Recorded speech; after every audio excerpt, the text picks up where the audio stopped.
பாருங்களேன். ஆக்சுவலாக இங்கே வச்சிருந்த ரோஸ் எல்லாமே பூக்க ஆரம்பிச்சிச்சு. சூப்பராக நல்லா இருக்குல்ல.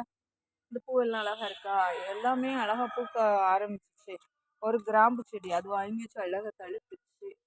அப்புறமா இது வந்து வாட்டர் ஆப்பிள் ஆக்கும். இது வந்து மார்னிங் க்ளோரி இருக்கு இல்லையா, அது மிக்சடு சீட் போட்டு முளைச்சிது. ஆக்சுவலாக இது எல்லாமே பாரிஜாதம். இந்த ரோஸ் எல்லாமே ஒரு நர்சரியிலேருந்து வாங்கி வச்சது அழகா பூக்க ஆரம்பிச்சிச்சு. எல்லாமே மொட்டெல்லாம் சூப்பராக வச்சு. இது க்ரீன் கலர் செவந்தி எல்லாமே தழுக்க ஆரம்பிச்சிச்சு. ரோஸ் எல்லாம் அழகாக பூத்துருக்கு.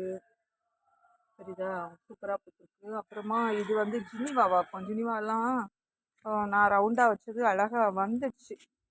அழகாக பெருசாக வர ஆரம்பிச்சிச்சு. செடி எல்லாமே பெருசாக வர ஆரம்பிச்சிச்சு. எல்லா ரோஸுமே தழுத்து நிறைய மொட்டு வைக்க ஆரம்பிச்சிச்சு. இதெல்லாம் அழகான ஒரு லெமன் எல்லோ கலராக. இது கொஞ்சம் பூச்சி வந்துடுச்சு இதுக்கு. அப்புறமா இது வந்து பாரிஜாதம் தான். அப்புறம் இந்த ரோஸ் வந்து ரொம்ப நாளாக மொட்டு அப்படியே விரியாமலேயே இருக்குது. ஏதோ பூச்சி ஏதோ கடிச்சிச்சுன்னு நினைக்கிறேன்.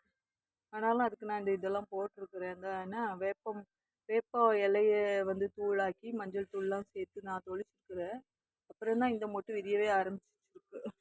இது வந்து இந்த ஜெர்பீரா பிளான்ட் ஆக்கும். ஜெர்பீரா பிளான்ட் வந்து வீட்டு மாடியில் நிறையா இருக்குது.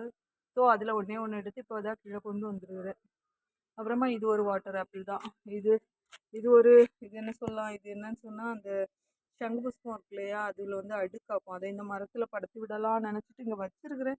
பட் இது வருமோ வராதோ தெரியலை.